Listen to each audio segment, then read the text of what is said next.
Hello and welcome to coverage of the Belgian National Championships. My name is Niels. I am also known as That Happy Viking, and I will try to host you on this 7-round adventure through first a draft of Modern Horizon and then I think it's going to be 4 rounds of Pioneer and then a top 8 in Pioneer. I don't need this headset anymore. So I want to thank, before we actually get started, because we're in the tail end of that construction, the games haven't actually started yet. I want to thank Belgic Magic for the effort, for everything they're doing here. This looks like a really nice tournament. Having the product and €1,000 prize pool for the top 8 is a really nice gesture to the community. So there's a Twitter poll that I started as well that's about the impact that Magic Arena had on attendance in your local game stores, especially for more community-oriented roles. So if you have me on Twitter, go fill that one out, give me some commentary, because it's something that I'm passionate about and I would love to figure out some things about. That's all for the personal plug. We have, I think, around 81 players in the event. Maybe we had some last-minute people that dropped out, but we had 10 pods of drafters, and we should be going pretty soon. I'll check with the scorekeeper. Do we have pairings out already or no? Not yet. So pairings are not out yet. I'm afraid I'm gonna have to be talking a little bit more to you guys. If any of you have questions, feel free to put them in the chat. If any of you are Pioneer specialists, feel free to participate. There's going to be cards that I don't know because I haven't really spent that much time in the format. And I want to give you, let's just have a little look in the room. Flying camera mode. We have people getting ready for round 1 here. And this, what you see, is just half of the room back there. There's another 48 players seated.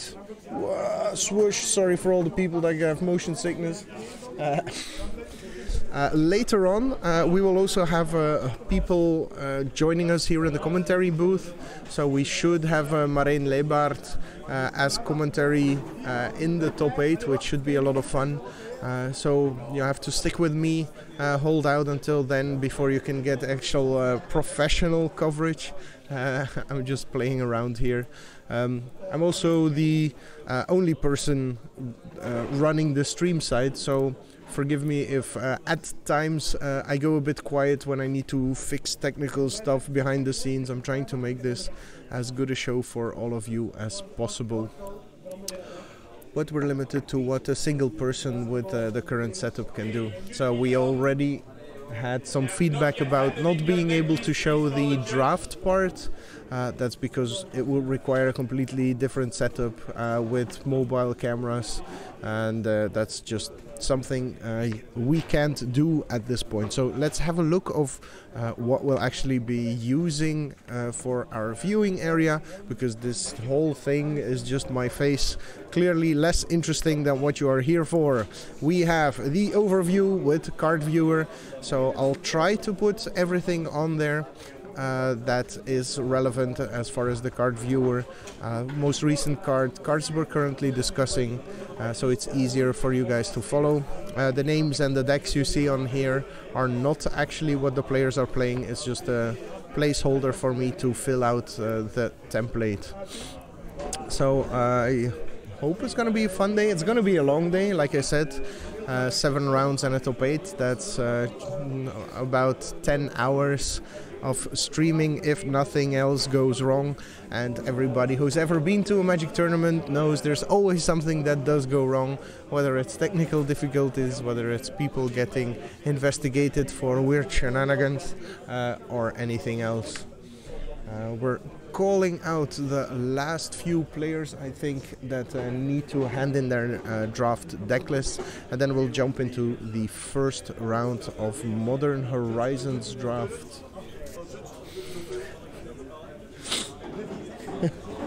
So I expect from time to time to be addressed as the judge. Sorry if I'm going off camera from time to time, but that's just how it's going to be. So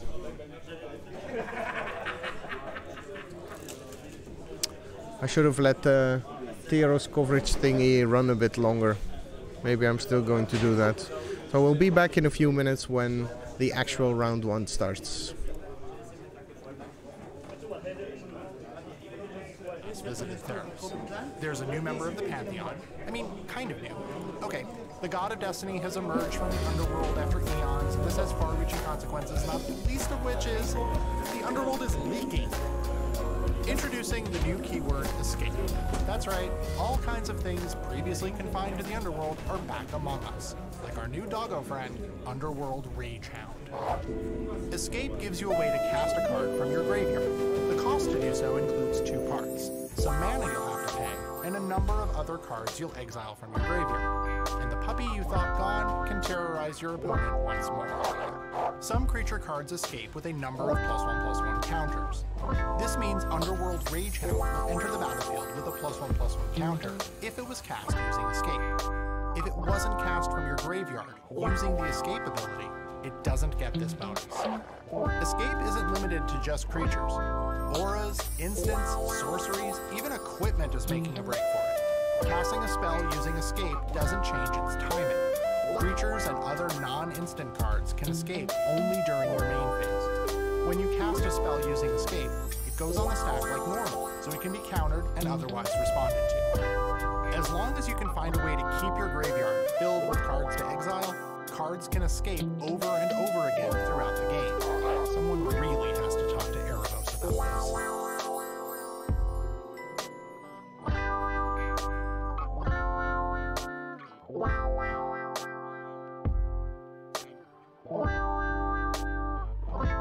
Theros Beyond Death Spotlight, Enchantments. Theros Beyond Death features 2 returning mechanics that center around enchantments. First up, Constellation. Constellation is an ability word used to shine some starlight on abilities that trigger whenever an enchantment enters the battlefield under your control. Each Constellation bonus is different, but they all work well with a popular enchantment type coming back for another tale, Sagas. Come now, hear the story of the Akroan War. Sagas tell epic stories, one chapter at a time. Each chapter has an associated effect. A saga enters the battlefield with a lore counter on it. This causes the first chapter ability to trigger. As your first main phase starts, you add a lore counter to each saga you control. That's 2 lore counters for the Akroan War, so the chapter 2 ability triggers. After the last chapter ability is complete, the story is over, so you sacrifice the saga. Constellation and sagas are just 2 of the ways in which the epic story of Theros Beyond Death will unfold.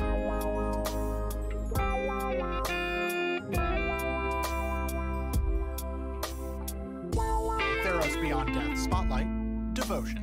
Like any self-respecting pantheon, the gods of Theros have a great love for the great love of their followers. This is demonstrated by the returning mechanic, Devotion. Presenting Daxos, blessed by the sun. Daxos has escaped the underworld, and Heliod has even promoted him to demigod. This sounds like a really fun story for someone else to tell you. I'm going to tell you about Devotion. Devotion to a color is equal to the number of mana symbols of that color in the mana costs of permanents you control. So what is Daxos' toughness? Well, right now I control only 2 planes and Daxos. Lands don't have mana costs, so they don't count. Daxos' mana cost has 2 white mana symbols, so he's currently a 2/2. Later in the game, if things are going well, I'll have even more permanents. Let's fast forward. Okay, now Daxos' toughness is 1, 2, 3, 4, 5, 6, 7. That's right, the hybrid mana symbol also adds 1 to your devotion to each of its colors. As I lose control of permanents, Daxos' toughness will go down. Oop, he's only a 2/4 now. Devotion isn't just used for stats like power or toughness. Here's Clothis' design. This sorcery's bonus depends on your devotion to green as the spell resolves. In this case, my Nyxborn Colossus will get +3/+3. After that point, it doesn't matter if your devotion to green changes, the bonus doesn't change. May the gods find your devotion endearing and bless you with victory.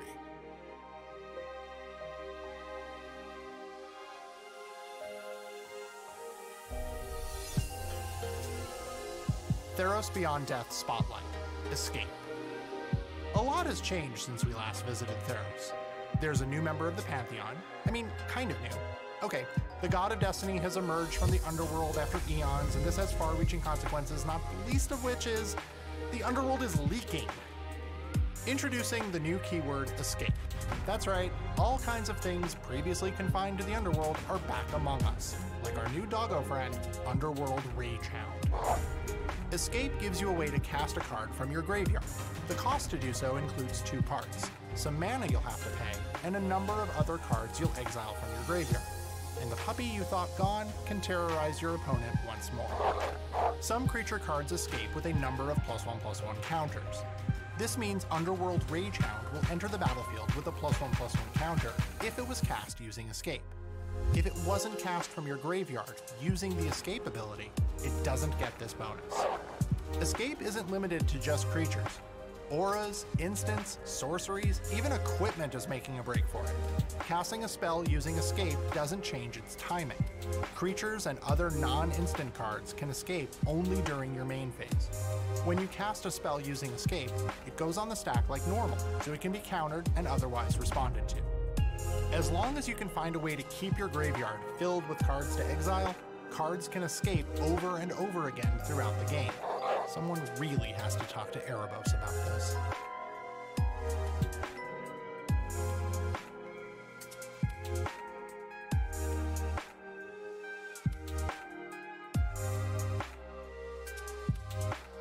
Theros Beyond Death Spotlight, Devotion.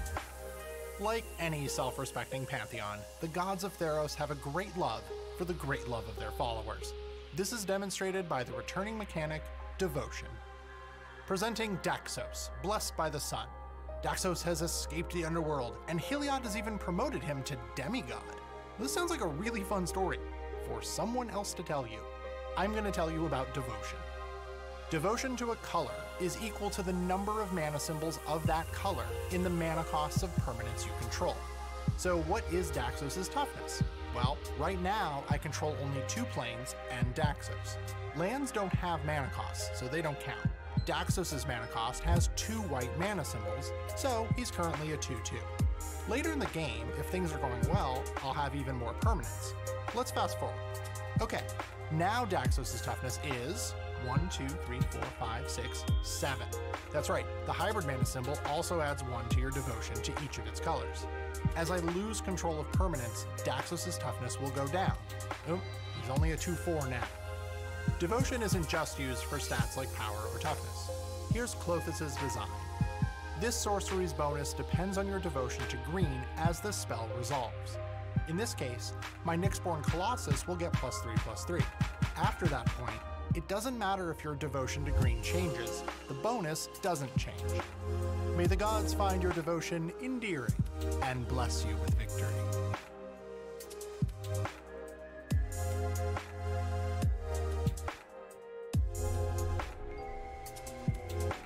Theros Beyond Death Spotlight. Escape. A lot has changed since we last visited Theros. There's a new member of the Pantheon. I mean, kind of new. Okay, the god of destiny has emerged from the underworld after eons, and this has far-reaching consequences, not the least of which is the underworld is leaking. Introducing the new keyword, escape. That's right, all kinds of things previously confined to the underworld are back among us, like our new doggo friend, Underworld Ragehound. Escape gives you a way to cast a card from your graveyard. The cost to do so includes 2 parts, some mana you'll have to pay, and a number of other cards you'll exile from your graveyard. And the puppy you thought gone can terrorize your opponent once more. Some creature cards escape with a number of +1/+1 counters. This means Underworld Ragehound will enter the battlefield with a +1/+1 counter if it was cast using escape. If it wasn't cast from your graveyard using the escape ability, it doesn't get this bonus. Escape isn't limited to just creatures. Auras, instants, sorceries, even a...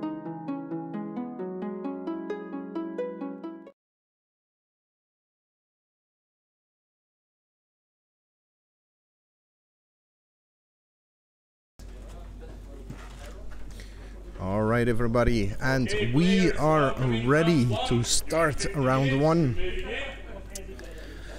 In the feature match, we have Amand Dosimont, a GP winner, a modern specialist, and that's an interesting way of making a 20 for a life total.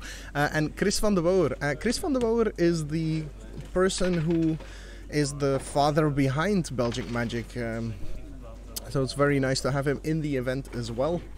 And as you can see, we have their indicator showing which decks they're playing. Chris on a red-black deck has a full playset of blade-back slivers, Goblin Champions, 3 reckless charges, so he's going to aim to come out of the gates super aggressive. His black, same thing, quite the support, munitions expert, as a gold card to go over the top. Amand is green red, so another heavy, another red part, but is more green, Mother Bear, Murasa Behemoths, Rhyme Tenders, and is splashing white for Settle Beyond Reality and some multicolored cards. And apparently I need to adjust the focus.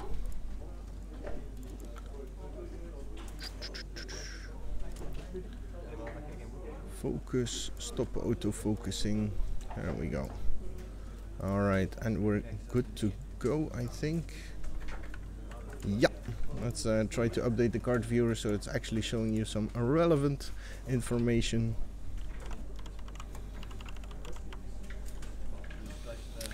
Chris really showing that he wants to be the offensive player here.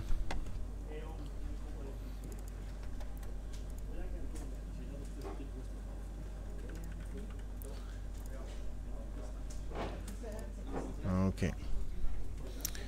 Already has 2 creatures on the board, and there is that first bladeback sliver. We're gonna see a lot of it, as he has a full playset. 10% of his deck is this card. That was already an indication of just how aggressive he wants to be here.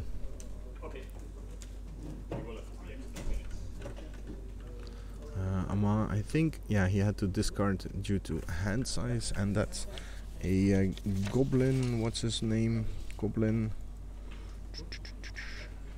Champion, yes, for Chris.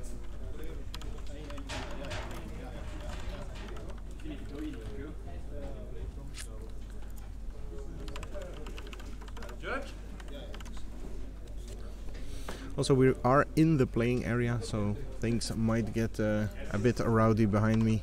There's not much we can do about that.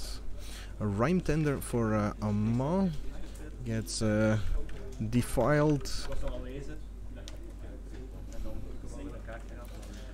Why are there so many cards? Ah, no, that's the wrong one. Whew. We're gonna get into this, everybody, don't worry. Eventually, it'll feel very professional.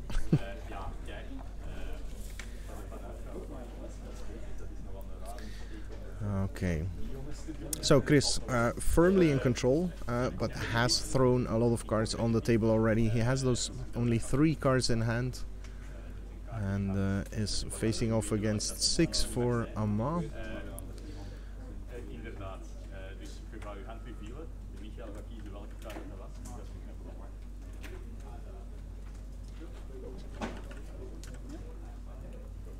Not sure what happened there.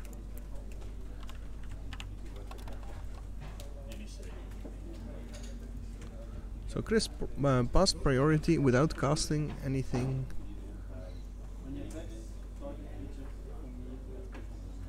I'm not sure if there's like an effect in in Modern Horizons that destroys all tapped things. Yeah, I'm not sure why he's doing this. Manowar for Amand, bouncing back the sliver.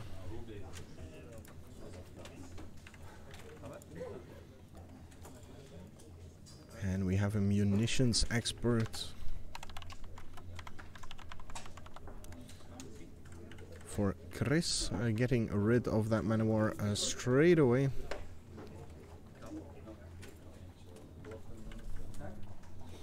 The hyper aggressive deck he drafted here for sure.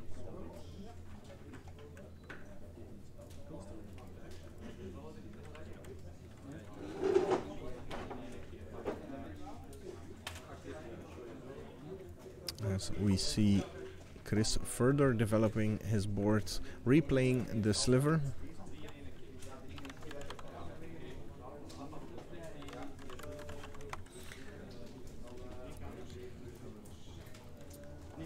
And Amand forced to try and get on the board here.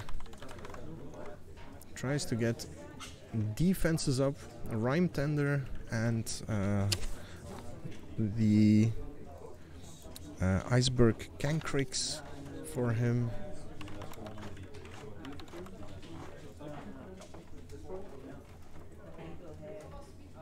And yeah, indeed, I do think he missed the trigger. I don't think Amand has any hopes of finishing Chris off with the trigger. Chris keeps on the pressure with a Pyrophobia.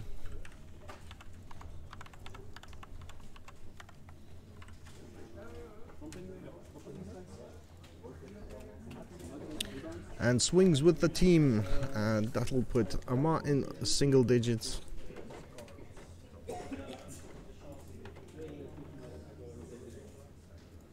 And we have a Reckless Charge. There's also 3 of those in Chris's deck. We might see a lot of Reckless Charges on Bladeback Slivers. It's also very scary. It gives his deck full of very cheap creatures a option to there's a good point actually.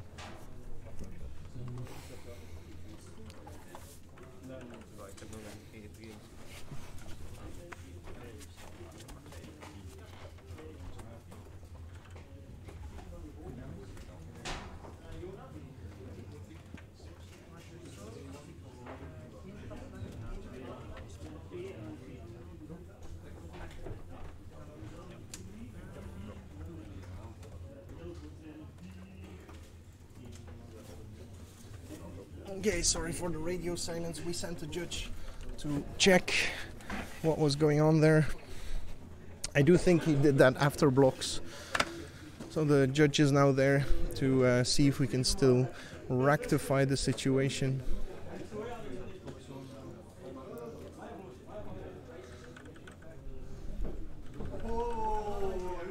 He's checking to see what has happened since, just to make sure that it is still a state in which we can rewind.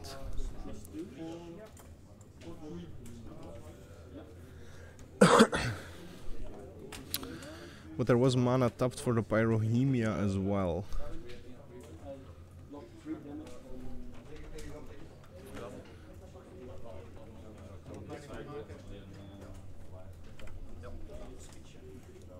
I hope players notice this, otherwise it's going to be even more awkward.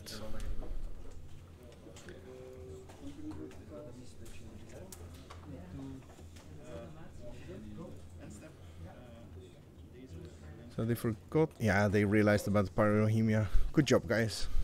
Okay, and we're back, corrected the life totals, and we are in the next turn, as it should have been. So Chris still firmly in control, still has that Reckless Charge now in hand, still has the unblockable Changeling there, the Changeling Outcast. which is posing a 8 life total swing in the next 2 turns.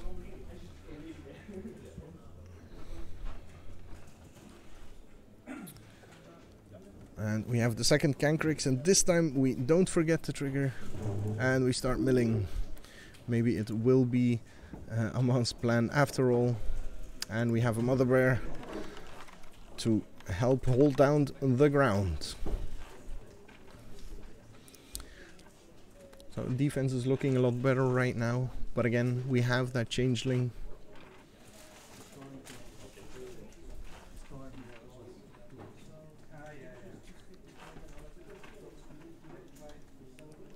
I don't think he has any black cards he's playing though.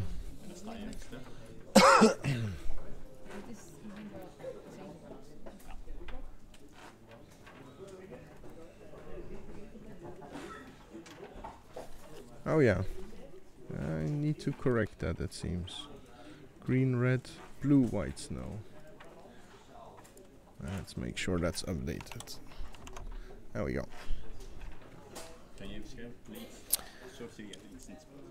So, Chris going for growing the army, and like I expected him to, trying to find the win through that outcast, that unblockable changeling outcast.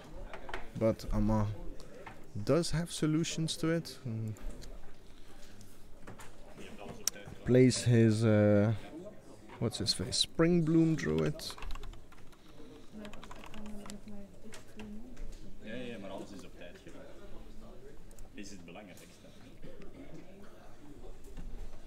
And harrows up. Yes, exactly. Good catch, chat. Harrow on a stick. Harrows up some extra mana. And that does come into play untapped, right? Ah no, they come into play tapped, so it's not just a Harrow. Harrow is so good. So I'm looking for the answer. Trying to crawl back into this game, but it's looking like it's going to be quite a difficult proposition.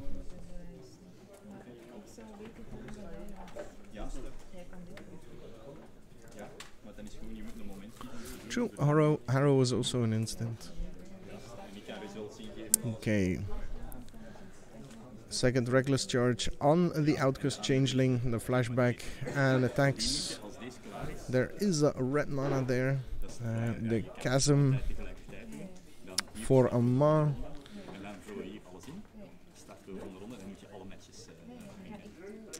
Oh no, not the Chasm, Magmatic Sinkhole.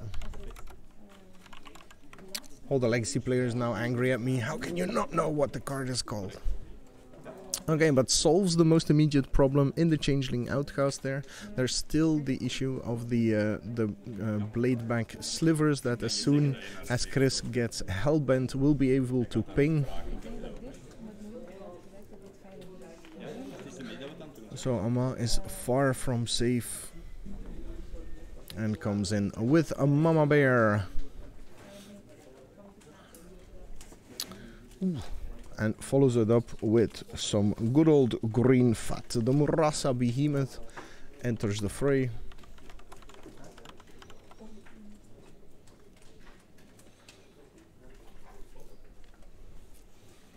And we do indeed have a land in the graveyard for Amand, thanks to that Spring Bloom Druid.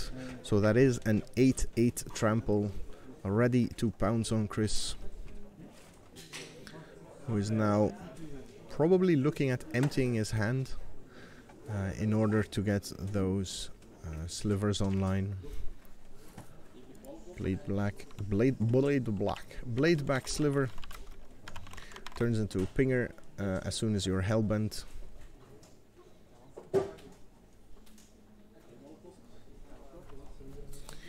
And we have... I don't recognize that card. Is that...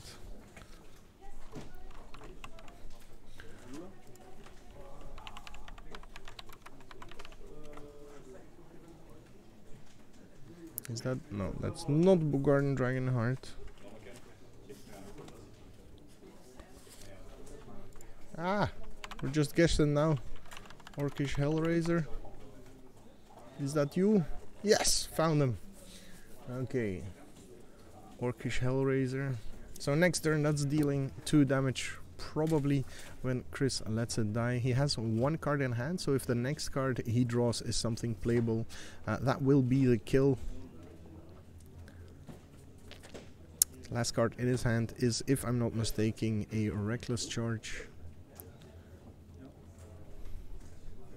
So Amand in a bit of a pickle.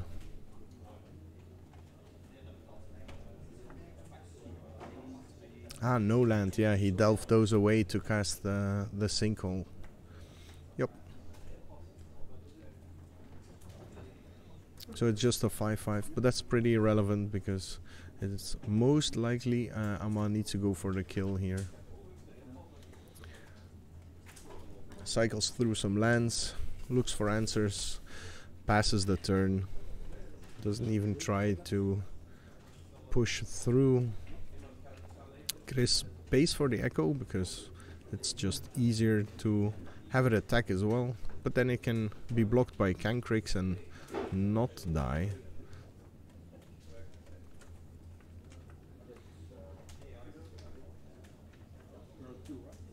And now he can just block with the Cancrix.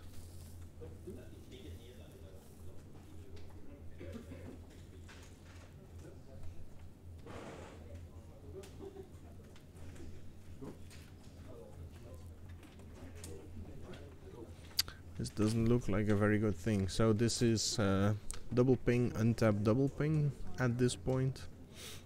Sacrifices the land to draw an extra card. But he needs to address the slivers before Chris's untap. Double mill. 1, 2, 3, 4. And is this a scoop phase, Amand? Are we going to game 2?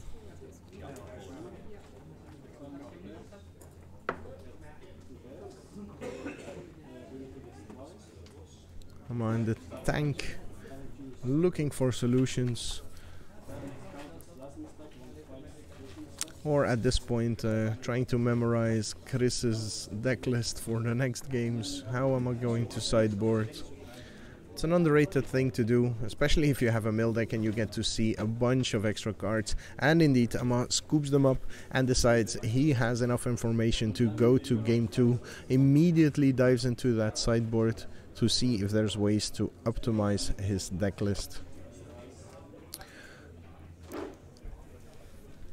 Usually these slower, grindier decks have a bunch of options for them to have some more leniency in sideboarding. We often see that these decks do some actual sideboarding, where an aggro deck it's more straightforward. It's you take the most aggressive cards, put them in their deck, and often you don't have that many cards you really want to side in.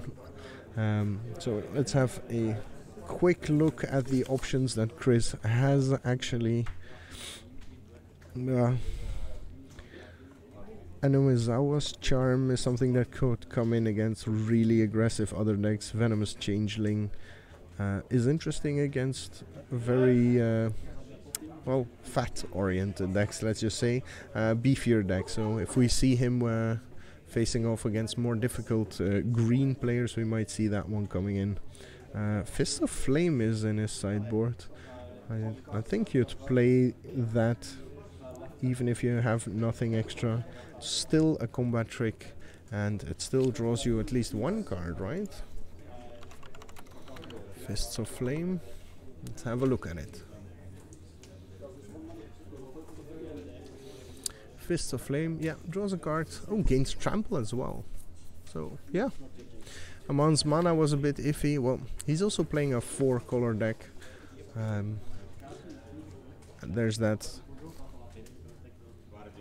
Yeah, I don't think I would have left Fist of Flame in my sideboard, but maybe Chris knows something that I don't, of course.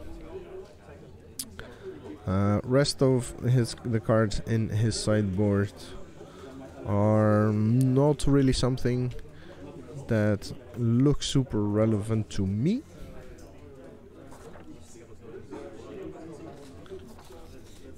And in the meantime, I managed to blabber my way all the way through their sideboarding, and Amand has the backwards 20 going on as well.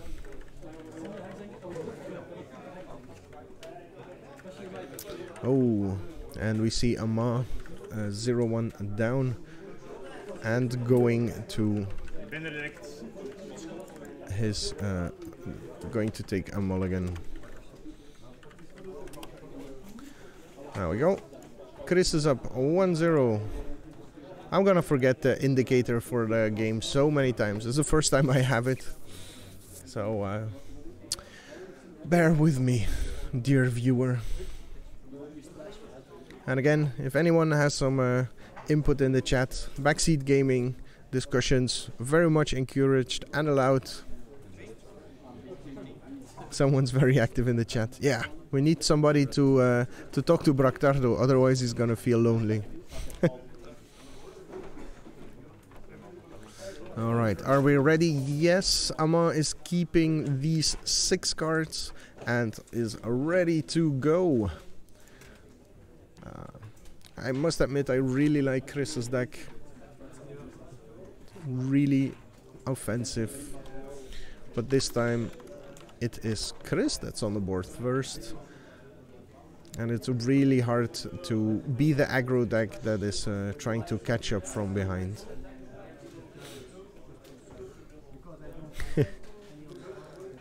I try not to call out people in the chat for various reasons. Is this the venomous changeling?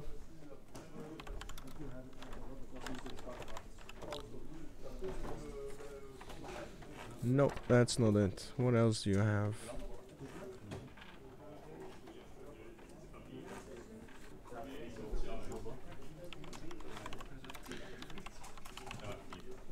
Yeah, Putrid Goblin. Caught on, just too late. So Putrid Goblin, and on the other side we have Chris's spider, Amand's spider buddy. Which one are you? Twin Silk. Twin Silk. There we go. So way better defenses than we saw from him in game 1. And I am expecting Chris to be struggling quite a bit. The double block comes in. I don't think Bractardo called Sandra Putrid Goblin. It was just about what we saw in the stream. Munitions Expert comes in to finish... Wait. To finish off... it does 2 damage. Okay. I still... Yeah, 2 damage. Munitions Expert.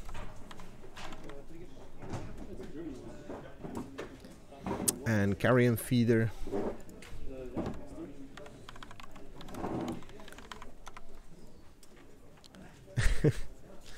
Well, I do expect most viewers to be Belgian at this point, so... Cancrix for Amand.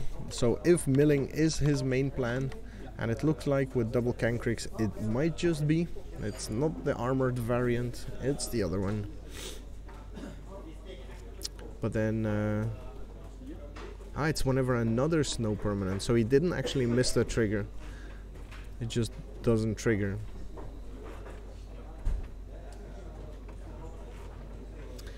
Okay, Chris's turn. He needs to find a way through. Goblin Champion. Hello Philip, welcome.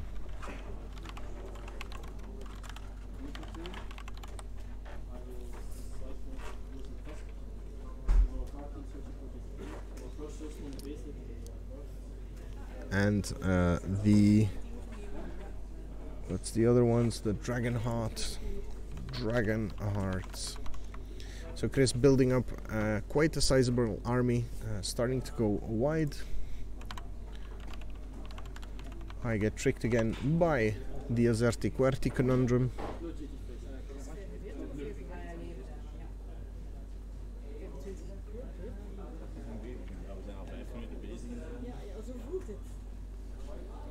Okay, so...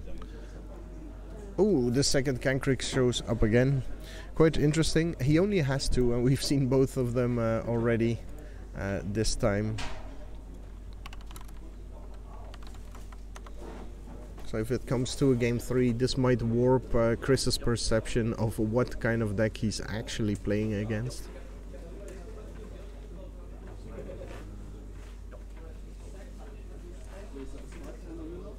That's land, reckless charge, and what else for Chris?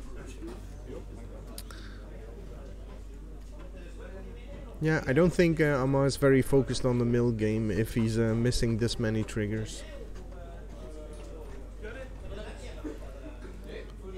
Or maybe he's afraid to put more flashback spells into Chris's graveyard.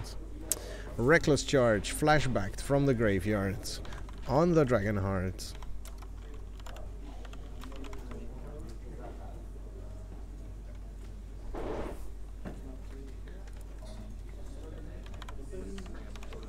Sacrifices the Putrid Imp to get him